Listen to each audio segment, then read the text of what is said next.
ТОСы республики привлекли больше 12 миллионов рублей на своей территории. 25 проектов реализовано благодаря грантам главы республики. Еще 5 стали победителями федеральных конкурсов. Возглавляет рейтинг самых активных ТОСов Усть-Куломский район. Виктория Палкина встретилась с неравнодушными сельчанами. Очень плохая проходимость была осенью, весной. После ремонта это, конечно же, проблема отпала.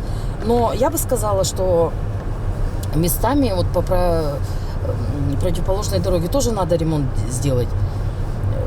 Проектов очень много, которые еще надо сделать.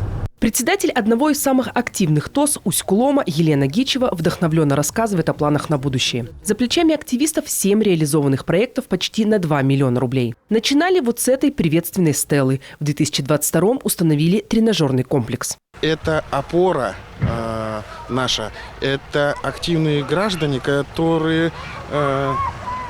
которых нужно слушать, потому что реализация проекта идет не только через ТОСы, да, но и эти люди, с которыми часто общаешься и видишь, что они сами понимают, что они хотят. Уже намного проще нам и в народном бюджете участвовать, и в других мероприятиях.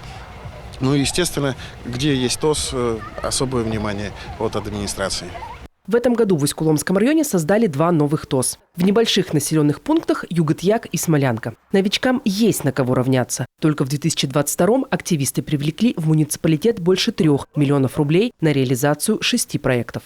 За последние 3 года не менее 5 ТОСов выигрывают республиканские конкурсы. Это порядка 600-800 тысяч рублей на каждый ТОС. Поэтому в среднем около 3,5 миллионов в год наши ТОСы привлекают внебюджетных источников на своей территории. Да, это традиционное благоустройство, но много проектов интересных, связанных с увековечением памяти погибших в Великой Отечественной войне. Какие-то открываются мини-музеи, тренажерные залы. В тройке лидеров самых активных ТОС также Прилузий и Сыктывдин. В этих муниципалитетах реализовали 10 проектов. Причем в Прилузском районе удалось привлечь деньги федерального конкурса «Добрый лед» на новый хоккейный корт.